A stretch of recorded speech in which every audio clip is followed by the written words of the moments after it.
Water is the element of mystery, and today we will be demystifying that element. Today we will be talking about the element of water.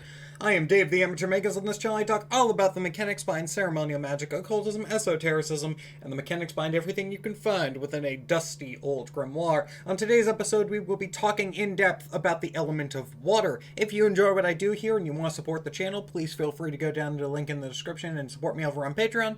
Or, I have recently just opened up consultations and astrology readings. If that is what you are interested, you can reach out to me on social media or via email, and we can schedule an appointment there. And if you are already watching this on Patreon, you have my thanks for your continued and ongoing support. Now, let's talk about the element of water, shall we? Within the elemental hierarchies, water is not the highest in either of them. Water is said to be the second slowest element if you are going in earth, water, fire, air order, which is to say the order of speed and subtlety. That should be familiar to anyone who has performed the lesser banishing ritual of the pentagram. Or, if you are talking about how high and close to the divine it is just below the element of fire and above the element of air. The element of water is said to be the primordial waters of creation, so to speak, and therefore it is the oldest of all the elements. It is the oldest element of the four traditional elements, the second oldest being fire. Fire comes after water. This is why in the Hermetic Order of the Golden Dawn, you have, whenever you are doing big important rituals, you have the consecrations say, thus those who wish to work with the element of fire must first work with the lustral waters of the loud and resounding sea.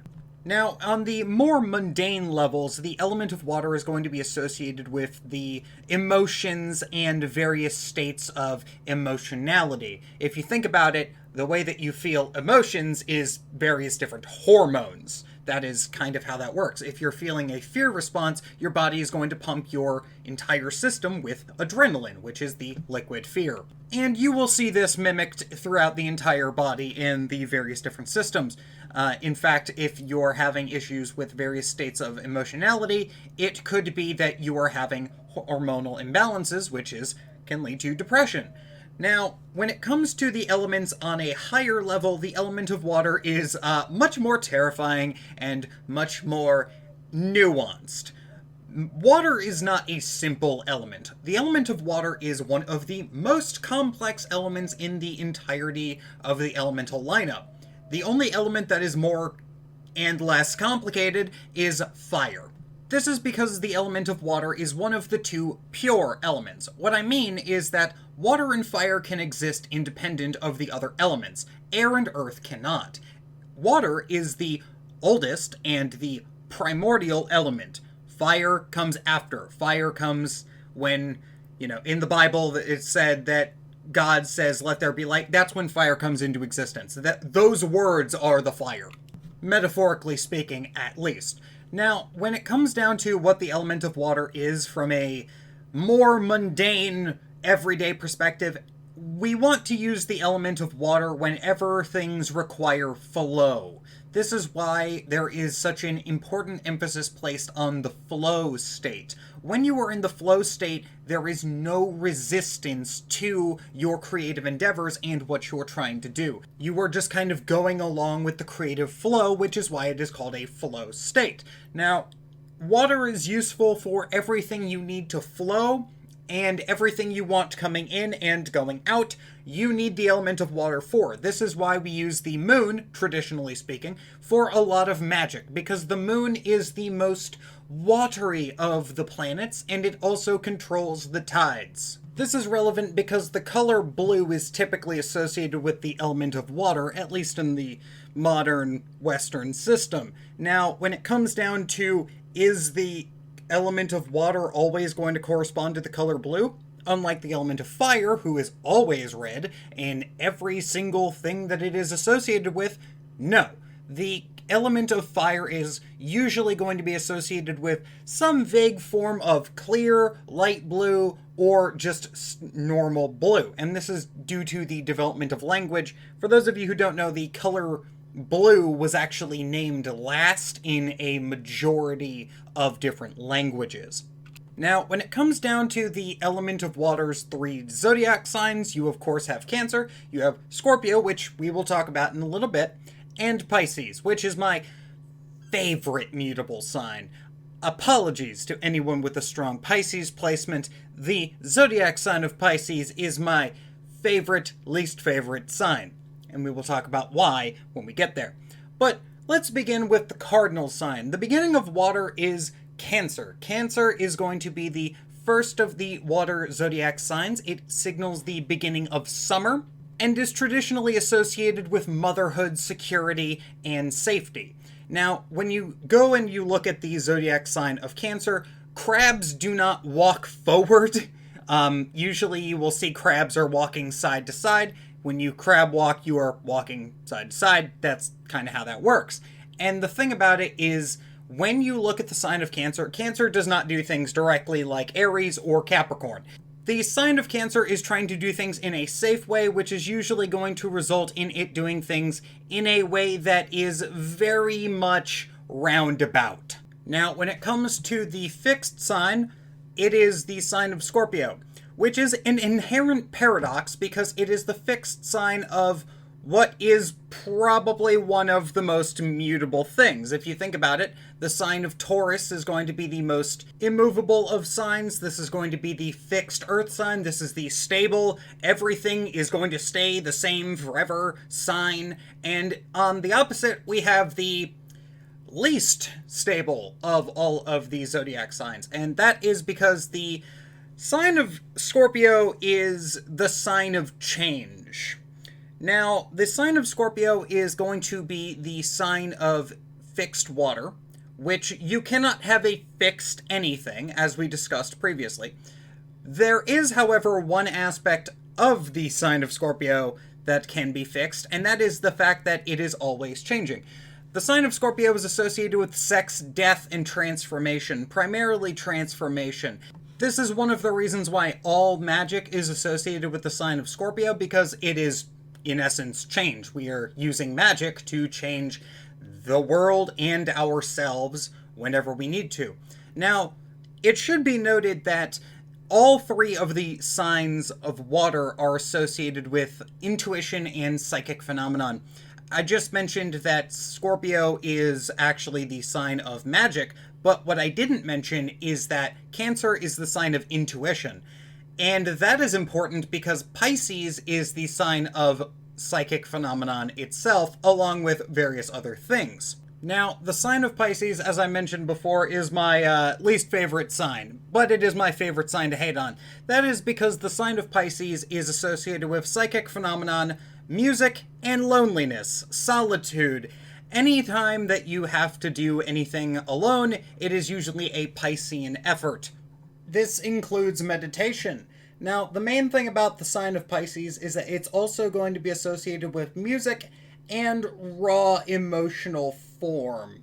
This is emotion that is mutable. This is going to be mutable water, so it is kind of the misty...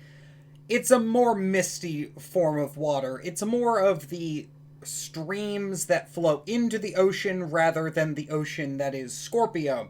Now, when it comes to the sign of Pisces is going to be an incredibly important sign, but when it comes down to what is the sign of Pisces good for, primarily most modern occultists are going to use it for dreams, and anything you want happy endings to, because water is also, specifically the sign of Pisces, but water has a natural tendency towards endings. Water is the element that is both the beginning and the end in a lot of cases.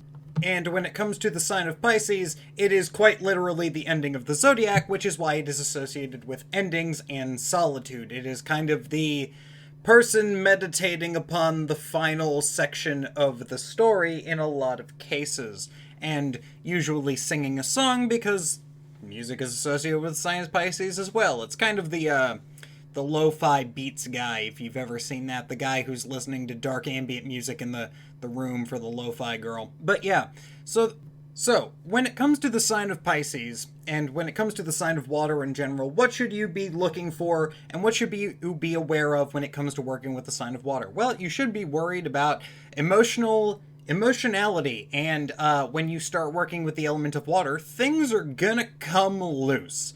Things are going to start flowing and changing in your life, because the element of water does not keep things stable. It is not the element of earth, and it does not move around things in a subtle way like the element of air. No, the element of water is a river of change, and that river of change, if you invoke it into your life, can and will change a lot of things and a lot of circumstances, for better or worse. The three cards associated with the, four, actually. The four cards associated in the tarot related to the element of water are the Chariot for Cancer, which is going to be, like I mentioned, if anyone knows chariots, they don't move in a straight line, because if they did, the horses would get tangled up, and then you would just die. So you go around, and you kind of flank, and you subvert the, you sabotage and destroy the back line, not charge right through. It's not cavalry. You then have the Death card, which is for Scorpio, which that goes along with the change aspect. And then you have the Moon for Pisces. And this is interesting because the Moon card is associated with the sign of Pisces, but the Moon itself, the planetary power, is associated with the High Priestess. And the reason for this is because the High Priestess actually has total control, but the Moon is subject to the whims of nature. The Moon card is subject to the whims of nature. It is a more natural and much more impulsive and instinctual card, as well as, it's not exactly in control of things, though. That is not to say people with strong Pisces placements aren't in control of things in their lives. It is to say that people with the strong Pisces placement are a little bit more unstable than someone that is, say, a Taurus or a Capricorn or a Virgo even. Especially a Virgo, because Virgos usually have their shit in order. And the final card associated with the element of water is the Hanged Man. And this is why invoking the element of water kind of sucks.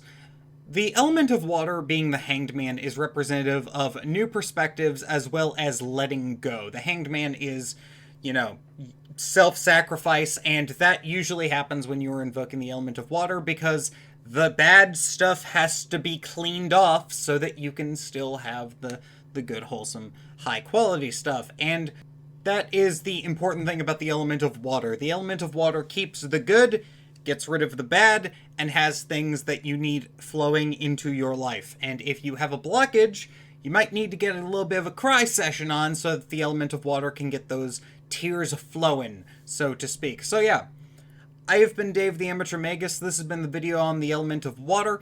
If you had any positive or negative thoughts, leave it in a comment down below, and like the video if you liked it, or dislike the video if you disliked it.